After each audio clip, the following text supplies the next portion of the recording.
ఆదికాండము 9వ అధ్యాయం. మరియు దేవుడు నోవాహును అతని కుమారులను ఆశీర్వదించి, మీరు ఫలించి అభివృద్ధి పొంది భూమిని నింపుడి.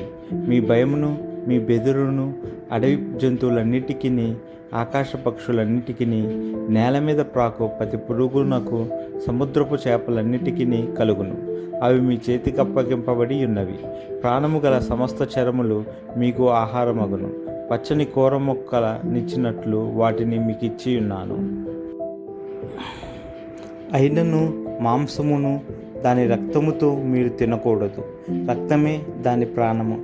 మరియు మీకు ప్రాణమైన మీ రక్తమును గూర్చి విచారణ చేయుదును. దాని గూర్చి ప్రతి జంతువును, నరులను విచారణ చేయుదును.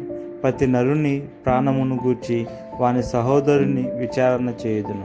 నరుని రక్తమును చిందించు వాని రక్తము నరుని వలననే చిందింపబడును. ఎలా అనగా దేవుడు తన స్వరూపమందు నరుణ్ణి చేసెను.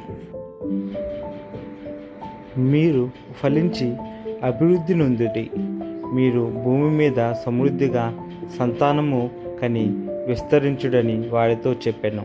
మరియు దేవుడు నోవాహు అతని కుమారులతో, ఇదిగో, నేను మీతోనూ మీ తదంతరము మీ సంతానముతోనూ మీతో కూడనున్న ప్రతి జీవితోనూ, పక్షులేమి పశువులేమి, మీతో కూడా సమస్తమైన భూజంతువులేమి, ఓడలో నుండి బయటికి వచ్చిన సమస్త భూజంతువులతోనూ నా నిబంధన స్థిరపరచుచున్నాను.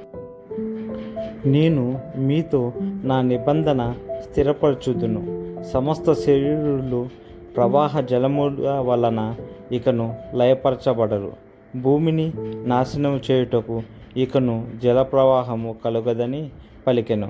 మరియు దేవుడు నాకును మీకును మీతో కూడనున్న సమస్త జీవరాశులకును మధ్య నేను తరతరములకు ఏర్పరచుచున్న నిబంధనకు గురుతు ఇదే.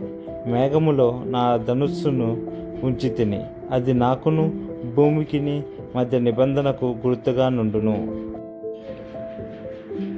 భూమిపైకి నేను మేఘమును రప్పించినప్పుడు ఆ ధనుస్సు మేఘములో కనబడును. అప్పుడు నాకును మీకును సమస్త జీవరాశులకును మధ్యనున్న నా నిబంధనను జ్ఞాపకము చేసుకొందును.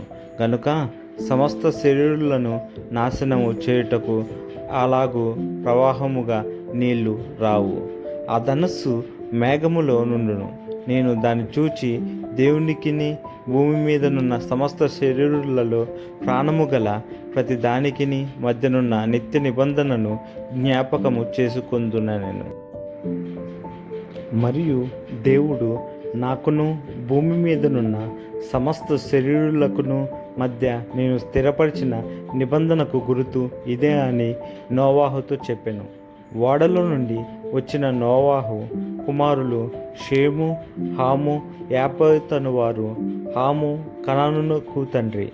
ఈ ముగ్గురు నోవాహు కుమారులు. వీరి సంతానము భూమి అందంతటా వ్యాపించెను. నోవాహు వ్యవసాయము చేయనారంభించి ద్రాక్ష తోట వేసెను. పిమ్మట ద్రాక్షారసము త్రాగి మత్తుడై తన గుడారంలో వస్త్రహీనుడుగా నుండెను. అప్పుడు కనానుకు తండ్రి అయిన హాము తన తండ్రి వస్త్రహీనుడై ఉండుట చూచి బయటనున్న తన ఇద్దరు సహోదరులకు ఆ సంగతి తెలిపెను. అప్పుడు షేమును యాపేతును వస్త్రం ఒకటి తీసుకొని తమ ఇద్దరి భుజముల మీద వేసుకొని వెనుకకు నడిచి వెళ్ళి తమ తండ్రి దిశమొలను కప్పిరి. వారి ముఖములు వెనుక తట్టు ఉండుట వలన తమ తండ్రి దిశమొలను చూడలేదు. అప్పుడు నోవాహు మత్తు నుండి మేలుకొని తన చిన్న కుమారుడు చేసిన దానిని తెలుసుకొని, కనాను శపింపబడిన వాడై తన సహోదరులకు దాసుడగును అనెను. మరియు అతడు, షేము దేవుడైన యెహోవా స్తుతింపబడును గాక, కనాను అతనికి దాసుడగును. దేవుడు యాపేతును విశాలపరచును. అతడు షేము గుడారములలో నివసించును. అతనికి కనాను దాసుడగును అనెను. ఆ జలప్రవాహము గతించిన తరువాత నోవాహు 350 ఏండ్లు బ్రతికెను.